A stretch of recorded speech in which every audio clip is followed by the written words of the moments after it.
Hey everybody, it's Eddie J on Crypto. Hope you're having a great day. So there are a lot of things to talk about, all right? If you like what I'm doing, do me a favor, hit the like button, subscribe to the channel, and absolutely hit the notification bell so you know when I'm dropping a new video. Anyway, Grayscale got denied again yesterday. Well, but guess what? Sonnenschein, the CEO of Grayscale, had said we're ready to react no matter what the ruling is. Well, they were, because they brought a lawsuit immediately against the SEC. I wouldn't expect, nobody is expecting this to be resolved this year, most likely next year. Actually, not even next year, even late next year, sorry, or 2024, early 2024. And it's their case is actually pretty good. What they're saying is like, listen, you've allowed regular BT, Bitcoin ETFs. Why wouldn't you allow a spot ETF? What's the grand difference? The response, or in the denial or the rejection, they SEC stated, well, there are no guardrails for customers, blah blah blah blah blah blah. I'm sitting here and I'm kind of going, how are there no guardrails when Grayscale is held by existing rules in the industry by the SEC? I can understand that particular vehicle might not have anything, but they would still be able to come down on them, from the SEC. And I'm just like, yeah, no, SEC needs to be fixed from the top. So that happened last night. Crypto tanked, right? And we'll get into the numbers in a little bit, but crypto tanked, and that's okay. Let me come back over here. I'm shooting the video without you being able to see me. Rude, sorry. But crypto tanked, and it kind of foretold what the economy was going to do, the next day, or the stock market was going to do the next day. And it did. It was exactly that. Stock market, took a dive a little bit today too. You have Ethereum, or actually you have Bitcoin that actually touched 18,000, in the 18,000 area. You have Ethereum that touched the low 1,000s. I still sit here and say, well, that's okay, right? And everything to me is still on sale. And I said, I'm still expecting a large dip, another large dip, before it, shoots up. I think once we hit that new large dip, it's going to take off. But it has to. Everything is not done yet. You're still going to see some DeFi lenders take a hit. You're still going to see some crypto firms drop off the face of the earth. And why is that? Because there is a shakeup going on right now. Common sense. Same thing happened in the .com era. Same thing's going to happen now. It's a cyclical thing. It's just going to happen, and it's a good thing. Once that's all done, everything will go back up. That's just honestly how I feel about it. Customer IO, they marketing services, basically email marketing services for OpenSea. Well, guess who had an employee go off the rails? Like, wow. So they leaked out, probably got paid for it, but they leaked out a whole bunch of OpenSea email addresses. That's not cool. So now you can expect a whole bunch of phishing attacks. In quick response, hat tip to OpenSea, they sent out an email saying, hey, we had this happen. We're on top of it. We're working with law enforcement, blah, blah, blah, blah, blah, blah. But also we'd be expecting a whole bunch of phishing attacks. Please be mindful. That's a pretty damn good response. They have a pretty good team over there that's doing it. I would expect the world's largest NFT marketplace to have such a response. But that's actually still pretty good. The Harmony hack, on Horizon Bridge, I sat there and I was like, it was a big chunk of money. And I was like, I bet you that was North Korea. I bet you that was North Korea. And guess what? It was North Korea.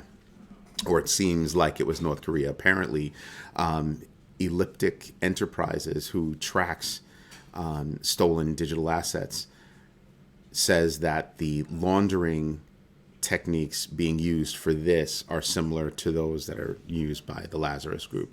So it's looking like they're still hunting people down. So we'll see how that goes. Sooner or later, North Korea's got to be, let's say, paid back for all of the theft that they've done. The European Parliament and the Council of European Council of the European Union have come to a provisional agreement with regard to non-custodial wallets. No, they're not paying me. I just happened to get my new one today, like Ledger. And that means that what they want to do, they want to be able to know who's on the other end. So an exchange comes in, they have a transaction, it's going to a non-custodial wallet. They're going to expect people to put in the information or require that information be put in, like where are you sending money to, so they can track, illicit or suspicious transactions and even block suspicious transactions. So that'll be interesting to see how that plays out. Because, right now, industry insiders are looking at it and saying, that's going to really, hinder any kind of growth for crypto in the European Union, because it's expanding on what they already have in Brussels, right? And I'm sitting here and I'm going, yeah, that's kind of bad. That's really kind of bad, because you're requiring centralized exchanges to do that. Decentralized exchanges, you're not going to be able to do that. Transactions between, two people, you're not going to be able to do that, because it's a transaction between two people. So what are you really doing? You're just putting restraints on where it's going to affect how many. Do you really think, that there are a ton of illicit transactions or suspicious transactions, on a relative basis happening on centralized exchanges? Seriously? Okay. I'm just saying. Let's break down, good exchanges, right? Or transactions. You have people buying billions, and even institutions buying billions of dollars of crypto OTC. So where's the information there? So I don't understand the move other than to tamp down the progress and growth of crypto. Kind of makes sense. At least, you know what? At least they're being consistent. I don't agree with it, but yeah, they're being consistent. Good news is JPMorgan kind of agrees with me. I don't think crypto winter is going to be here for all that long. I'm still looking at the, back end of this year being, relatively good. Do I think it's going to achieve getting to higher levels than the 69,000, let's say, comparatively to Bitcoin, that we had earlier? Maybe, but I think everything is going to go up. I think you're going to see crypto go up. I think that there are a lot of things that are in the works where you can see those things going up. So you've had a lot of things fall down: 3 Hours Capital, Celsius, just name, a few things, DeFi lenders that have gone out, crypto businesses that have been liquidated, those kinds of things. Okay, fine. Right? Okay, fine. But once that shakeout happens, what's left? The stronger projects, the projects that have utility, you're going to have better opportunities to actually move forward. Right? You're going to have significant gains in the metaverse area. Why? My company belongs to the Metaverse Standards Forum, along with a lot of other really cool companies. Like, I am in shock by all the cool stuff these people are doing. So hat tip to them. But I see so many things that are telling me things are going to get not just better, but way better. So yeah, I'm in it. Am I telling you that, Bitcoin's it? No, I'm not a crypto bro. I'm just looking at the businesses that are involved around crypto. And I'm sitting here and I'm going, that's a lot of utility. That's a lot of usefulness, right? A lot of usefulness. And right now, this crypto winter is actually bringing in a lot of shakeout. Let's get rid of those piss poor projects. Let's get rid of the shady people. Let's cost them. And what happens? They get hit with big bills that they can't handle, so they go away. Everybody that's been playing fast and frivolous with money, this is what's going to happen to them. So this is what I'm expecting. Anyway, you know what? Let's take a look at the numbers. There's a lot of stuff going on here. All right. So obviously, you've got a lot of losers, right? Terra Classic, you expect that. Is there anybody else on this list? Terra, you expect that. Celsius Network, obviously. Zcash, Polygon took a 11% hit. Kind of expect that. But to me, I like Polygon so much and they have so much going on. I'm probably going to dip in, but I'm not going to do it today. I'm going to do it tomorrow. I just want to see where everything is. And if I miss it, I'm all right with that. Everything's still at such a discount, I don't think I'm going to care that much. Harmony, you would expect that they would be down, and they are. But everybody's down. Not everybody, but most of the market is down. right? So you've got the fear and greed index at 11. Okay, whatever. And then you have TVL, 70 billion. Yeah, that's a major hit. We were at 77 a couple of days ago, 76 a couple of days ago. I think yesterday was 73. Okay, fine. I'm not expecting this area to explode until JPMorgan's Onyx Digital Assets gets there, until Goldman Sachs wins the assets for Celsius. That's something I really do expect. Morgan Creek is trying for it too, even FTX. I think FTX. I'm just not expecting them to win. I'm expecting Goldman Sachs to move heaven and earth to get that. You have Citi that's coming into the DeFi space. There are a lot of big boys, big girls coming into the DeFi space. And that's when I expect everything to just go poof, blow up. That's going to be cool. Looking at Bitcoin right now, look at this number.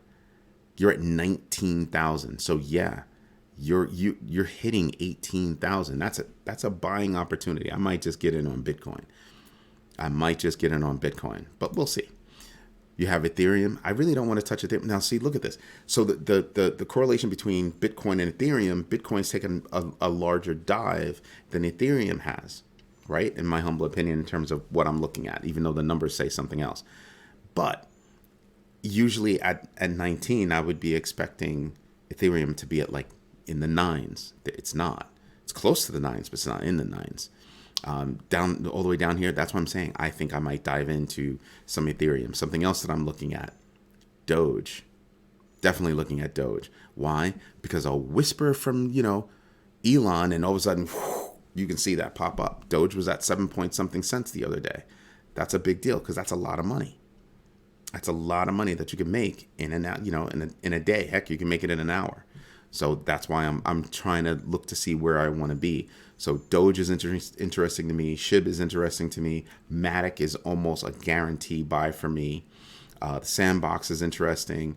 Algorand, I'm a little heavy on, so I might not do that one. Cardano, lordy, that's a beautiful price. I'm probably going to snatch up a little bit of that. I also want you to pay attention to XRP. And the reason why is because I look at them and I just kind of go, they're at 31 cents. They haven't really, been too far below that. Look at that. So 19th of June, they came down to, what's this number?